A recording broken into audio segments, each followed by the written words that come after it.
On PC and mobiles, I will show you in a few moments how to join the FURRY NEXUS Discord server. It's the same method on both PC and mobiles. For this, we will open a browser on your PC or mobile. Can be whichever.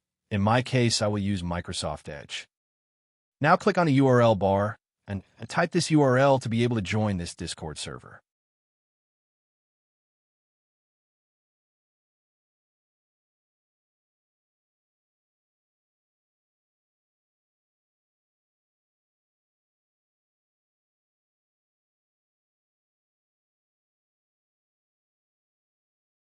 Doing this will automatically start your Discord application if you have it installed. Then click Join, and you will have access to the Discord server.